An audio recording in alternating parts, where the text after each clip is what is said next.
To give you the latest update on the situation on I-95. Like I said yesterday, I'll repeat it again. I'm totally impressed with the response of the Norwalk Fire Department, Norwalk Police Department, State of Connecticut, Governor Lamont's office, Senator Blumenthal. This is a team effort. And where we are today is remarkably further than I thought we would be when this first happened. So we're excited that this is moving forward. And I want to just thank everybody that took a part in this and made sure that we were going to get this done. So I do want to introduce the governor of our state, Governor Ned Lamont. All right, well, thank you, Mayor Rilling and everybody. And I'll just reiterate what Harry said. Just imagine it was 5:30 yesterday morning when a passenger car came in, sideswiped the tractor trailer as well as the fuel truck. The fuel truck catches on fire, fire burning underneath the bridge. The bridge is found to be incredibly unstable. And here we are a little more than 24 hours later, and that bridge is going to be down very soon. The shears are coming in, lift off the final piece of this, get the asphalt back in place, and hopefully, a lot of links in the chain. We get I-95 going in both directions on Monday. Big hats off to the people standing behind me, the folks who have been here since 5:30 yesterday morning, here 5:30 again this morning as we start getting this bridge replaced and what we got to do going forward. You know, I've been on the phone with Pete Buttigieg. I'm here with Senator Blumenthal, who's got some announcements in terms of what we're doing to make sure we get federal support. We declared our emergency declaration yesterday. Hopefully that puts us in the front of the line, make sure we get the federal support we need. But from the bottom of my heart to all the contractors, the fire department, the team you've got here, Harry, making sure this works. My only advice to you, because it was pretty choppy getting down here, is stay away. Stay away from this area for at least another 72 hours. Take the train, stay home. I think you're going to save yourself a lot of stress. Dick? Great. Thanks, Governor.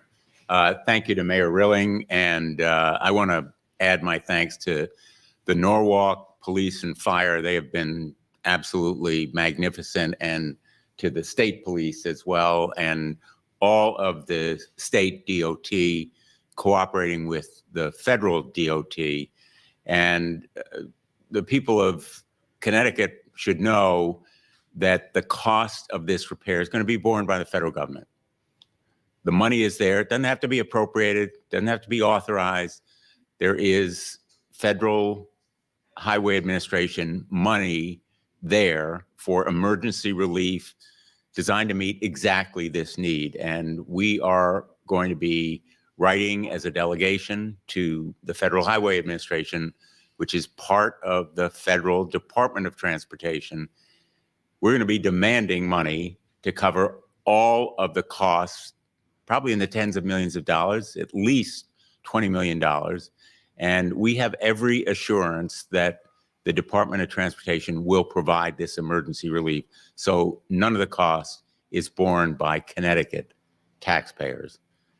The Federal Highway Administration has money already appropriated for exactly this kind of purpose, and it's used elsewhere in the country.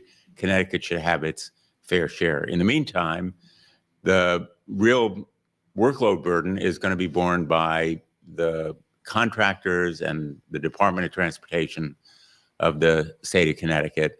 And as the governor said, if you're in this area, there's no good way to get there from here for right now, and maybe for a little bit of the foreseeable future. There's going to be a lot of trucks trying to find a way around this bottleneck. And of course, the trucks can't use the merit. So they're going to be on local streets. Think Mianus River Bridge and the kind of traffic we saw at that time.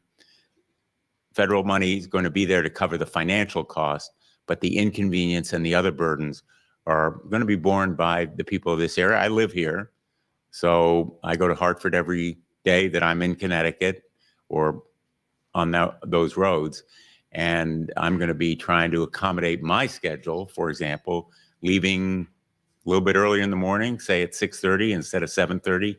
And as I did this morning, there was no traffic. I can tell you that there are ways around it, but just be advised that there's going to be a little bit extra inconvenience. Thanks.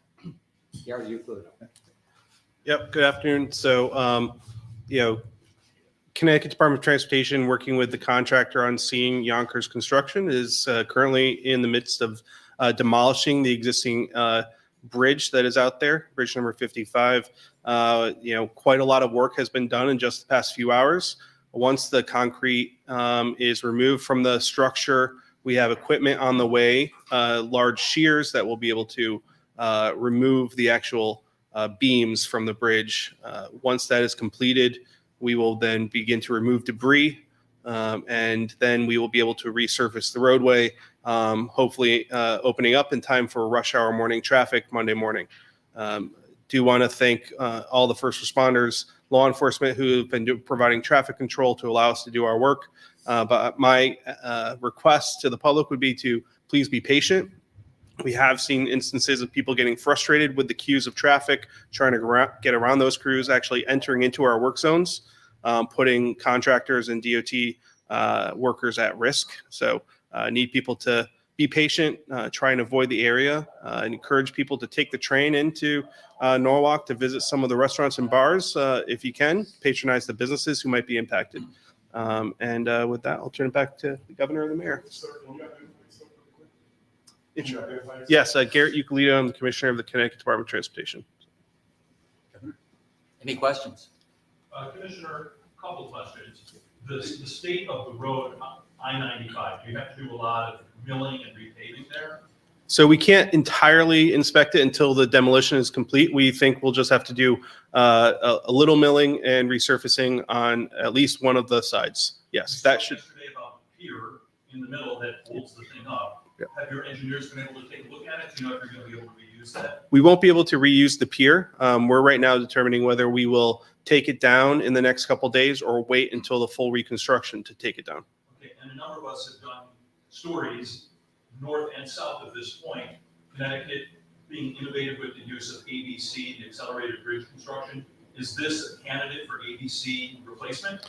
Yeah, it doesn't make sense to do it in this location because to do an ABC project, accelerated bridge construction project, you need some laydown area to build the spans to be able to roll it into place. This area is very developed. There's no real location to be able to build on site and roll it in. But we don't expect disruption during the full rebuild.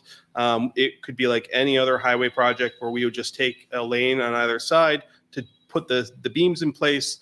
And then once the beams are in place, our construction administrator has a lot of experience in this front. Then the work occurs above the roadway once that's done. And finally, when you reopen the road on Monday, do you anticipate having all travel lanes open, or do you think there will be some lane closures? Our goal is all the travel lanes. And what about our denial of weather? I understand Sunday and everything, some rain. Do you think that might be a factor? Yeah, that is the one factor we're keeping an eye on. Repaving during extreme wet weather is not possible. So we're just going to wait and see what that weather looks like. But our goal is still to have everything open Monday morning. How long did that reconstruction process take? The hard part is doing demolition.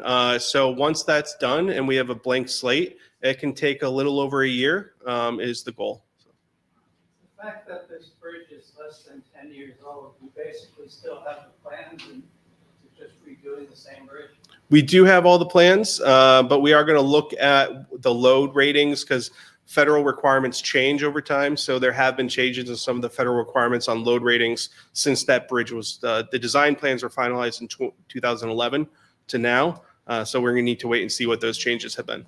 Mayor Rilling, your thoughts about Fairfield Avenue being closed for a year? Well, it is what it is. We have to live with it. It's not ideal, but we understand that. It was closed before when they were reconstructing the bridge 8 years ago, and it'll be a little bit of an inconvenience. And as you heard the commissioner and the mayor, the governor, and the senators talk about driving around Norwalk, it's going to be an inconvenience that we're going to have to deal with. Regarding the crash, is there an update on the investigation? Who's responsible? If they will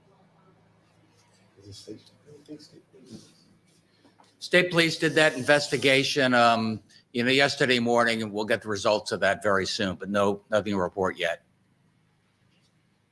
And I might just say, we're looking into on the economic effects Yes. of businesses. This could be a real hardship for some of the businesses. We're looking at the possibility of loans that might be available, obviously at minimal interest, from either FEMA or the SBA. We're exploring that possibility. In disaster cases where there have been economic impacts of natural disasters, often those kinds of loans are available. We're looking into the possibility that here some of these businesses may be impacted and there may be loans at minimal cost to them. Commissioner, in the last 10 years since that bridge was rebuilt, has a lot changed in terms of bridge construction, technology, use of computer-aided design? I mean, There have been quite a lot of advances there. Things such as what's called the digital twin, where you have a digital 3D model of what you're going to be building. That's something that is now being heavily utilized in the state DOT world. Also, use of drones on the before you go to the construction side.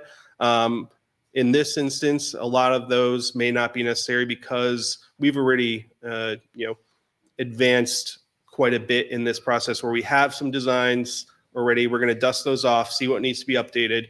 But the hope is that advances over since the last designs were finished in 2011, it might be a little bit easier. When is that big piece of equipment gonna come in to remove the bridge? Yeah, so we'll have a couple, they're called shears to be able to cut the beams. Those are on their way right now, and they should be arriving this afternoon, and then should begin their work tomorrow morning to begin, once everything's removed from the bridge and the beams can begin to be cut down early tomorrow morning is the hope. So, Do you know where they're coming from? New York, Long Island. So. Besides Yonkers, are there other contractors involved too? We do have contractors working with Yonkers, like AI. Who else, John? Breeze is the subcontractor. Breeze is a subcontractor from New York. So. The shears, how long is that timeframe are you expecting that to take that project apart? Well, that should only take about 24 hours. Just thinking now, because we're in an apparatus building, what about the impact of first responders and going to calls for the next year? You want to take that? Yeah. Sure. Yeah, there you go. Yep. Chief? Thank you. That's a good question. We've been through this before when they put the bridges up. So as far as an inconvenience, that's exactly what it is, but it doesn't really affect our response. We have bridges on the east side and the west side, and we'll just go around the block. So we could live with it. As Chief Gatto said, we've coordinated with NOAA Combined Dispatch before with this exact plan, so we'll have no issues at all responding to this side of town. Thank you.